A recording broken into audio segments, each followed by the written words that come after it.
जय श्री महाकाल। आप सभी का हमारे YouTube चैनल पर स्वागत है। आज आपको गुरु साधना के बारे में बताएंगे कि आपके अगर गुरु नहीं हैं तो अगर आप किसी गुरु की खोज में हैं, आपको गुरु धारण करने हैं, तो उसके बारे में बताएंगे। हमने भी गुरु धारण किया, उस समय क्या प्रॉब्लम आई थी, किसी उस समय वो समय था जिस समय हमने गुरु को धारण किया, तो उससे पहले क्या किया था, कैसे हमें गुरु मिले थे, और हमारी साधनाओं के में भी काफ़ी कुछ एक अंतर होता है।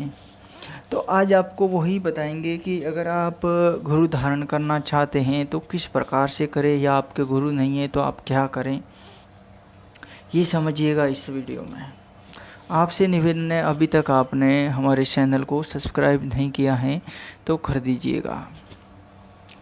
सबसे पहले तो आपको ये बता देते हैं कि अगर आप तंत्र साधना में है या नहीं है, फिर भी आपके गुरु है तो अच्छी बात है कि आपके गुरु है। लेकिन आप ये खोज रहे हैं कि आपको गुरु धारण करने हैं, तो अगर आप गुरु धारण कर रहे हैं तो किस लिए कर रहे हैं, ये आपका पहले तो उद्देश्य होना चाहिए कि आप तांत्रिक क्षेत्र से संबंधित जुड़ना चाहते हैं या अध्यात्म से संबंधित जुड़ना चाहते हैं, या किस तरीके से आपको गुरु धारण करना है। भाई सीधी बात है कि अगर आप तंत्र क्रियाएं, मंत्र क्रियाएं करना चाहते हैं तो आपको फिर ऐसे ही गुरु की खोज करनी पड़ेगी जो ये क्रियाएं करते हैं। दूसरी बात कि अगर आपको केवल अध्यात्म मोक्ष प्राप्ति के लिए गुरु धारण करने हैं तो आपको फिर वो योगी महात्मा बैठे रहते हैं तपस्याओं में लीन, तो ऐसे गुरु को धारण करना आवश्यक रहेगा, तभी आप अध्यात्म में आगे बढ़ सकते हैं। फिर वो तंत्र क्रियाओं वाला और अध्यात्म वाला वो सिस्टम होता है, वो साथ में मेल नहीं खाता है, ये बात समझ लीजिएगा आप। तो अगर आप चाहते हैं कि हमारे केवल गुरु धारण करने हैं, हमें तंत्र क्रिया हैं या अध्यात्म हैं वो स्वयं कर लेंगे या कुछ पूछ लेंगे, तो आपको क्या करना है कि आपको कोई गुरु नहीं मिल रहा है, या मिल रहा है तो कर लीजिएगा, अगर फिर भी नहीं मिल रहा है, आपको तलाश है, आप सच्चे दिल से अगर तलाश कर रहे हैं, तो आपको एक आइडिया बता देते हैं कि प्राचीन समय में कोई भी गुरु दीक्षा होती थी तो उस समय सबसे बड़ा गुरु मंत्र होता था वो गायत्री मंत्र। गायत्री मंत्र जो एक वेदों का जननी माना जाता है, ठीक है। गायत्री मंत्र दिया जाता था बड़े गुरु द्वारा, और उसी से उसकी साधनाएं हैं वो शुरू होती थी, उसका अध्यात्म है वो बढ़ता था, और वही मंत्र जप करया करते थे। आज के समय में क्या है कि हर तरीके से गुरु मंत्र चेंज है। अब नए गुरु के पास जाएंगे तो वो उसका मंत्र देंगे, तो दूसरे के पास जाएंगे तो वो उसका बताएंगे, बाजारी गुरु सिस्टम हो गया है। या फिर आप ओम नमः शिवाय का जप कीजिएगा, ये भी गुरु मंत्र के तौर पर काफ़ी कुछ अपने को प्रदान करता है जीवन में। ये महान मंत्र होते थे जो गुरु दीक्षा में दिए जाते थे, उनकी साधनाएं की जाती थी, और शक्तियाँ हैं जो जीवन है वो एक शक्तिशाली बनता था। अब क्या कि आपको अगर कोई गुरु धारण करना, आपको कोई मिल रहा नहीं है, तो आप तंत्र क्षेत्र में अगर नहीं है या हैं तो आप गुरु मंत्र के तौर पर गायत्री मंत्र या तो साधना शुरू कीजिएगा या ओम नमः शिवाय शुरू कीजिएगा। ये शुरू करेंगे तो आपको कुछ महीनों के अंदर आपको ऐसे गुरु मिल जाएंगे जैसी आपको आवश्यकता है जीवन में। यानी आपको गुरु की कम आवश्यकता है, ज़्यादा आपको झंझट में नहीं पड़ना है, तो उस प्रकार के गुरु मिल जाएंगे।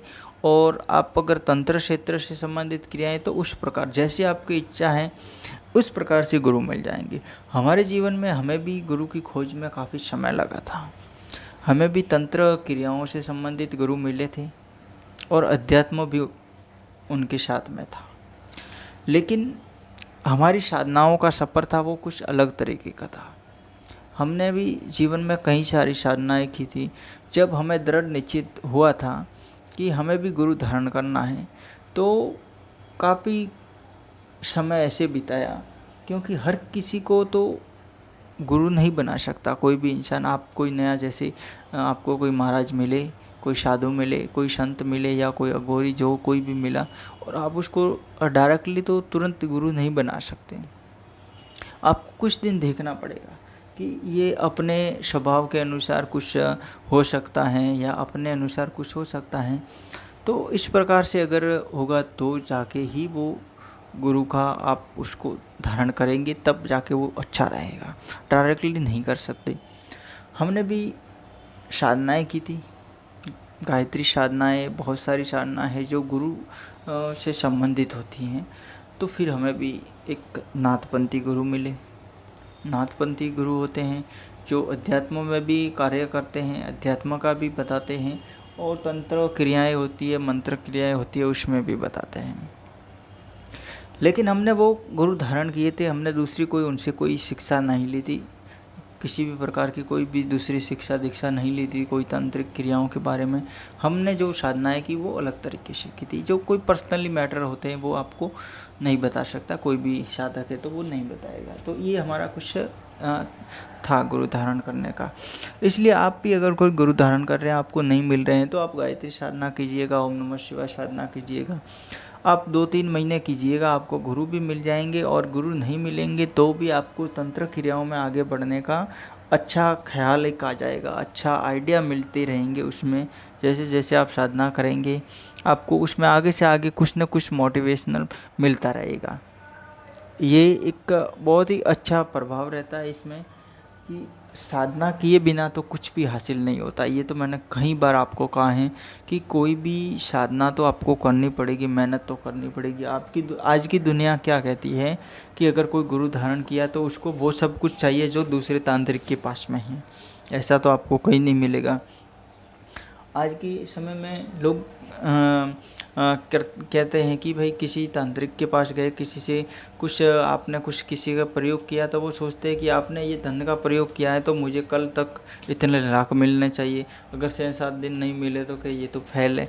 मतलब ये होता है। तो तंत्र क्रियाओं करने से या मंत्र क्रिया करने से अचानक तो आपके पास में कोई धन आएगा नहीं, उसका रास्ता आपको दिखेगा, उसके कुछ आइडियाज़ है वो आपको मिलेंगे, आपकी जो बुद्धि विचलित है उस पर कंट्रोल हो जाएगा। ये सारे प्रयोग करने से ये इस प्रकार से मतलब परिवर्तन होता है। अब हर किसी को चाहिए कुछ ना कुछ, आपने ऐसा किया तो ऐसा होना चाहिए, वो प्रत्यक्षीकरण उसमें नहीं होता है। तो आप गुरु धारण कीजिएगा, अपने हिसाब से कीजिएगा। नहीं मिल रहे हैं तो साधना कीजिएगा, गायत्री साधना और महादेव की साधना कीजिएगा, ये बेहतर रहेगा। और जीवन में फिर कोई भी अगर आप तंत्र क्रियाएं स्वयं भी करेंगे तो आपको कोई नुकसान नहीं होगा, दूसरों से करेंगे तो भी नुकसान नहीं होगा। आप किसी के अगर वहाँ जाएंगे और आपको कभी कोई अगर किसी प्रकार का कोई खतरा होने की कोशिश होगी तो वो भी उस इंसान के नाकाम रहेगी। तो ये बहुत सारे प्रयोग होते हैं इसमें, अगर आप करते हैं तो उसमें सफलताएं मिलती है। गुरु धारण करना और उसके कुछ पालनाएं होती है। अब बहुत से गुरु ऐसे होते हैं जिनके वहाँ जाने के बाद में, आज की गुरु सिस्टम ऐसा होता है कि उनके वहाँ जाने के बाद में बस जो साधक दूसते रहते हैं। मतलब आज साधक आया तो कुछ ना कुछ दे के जाएगा, वापस महीने भर आएगा तो कुछ ना कुछ दे के जाएगा, वो ऐसी आस में रहते हैं। तो ऐसी आस वालों का आप आस ना करें, बेहतर रहेगा।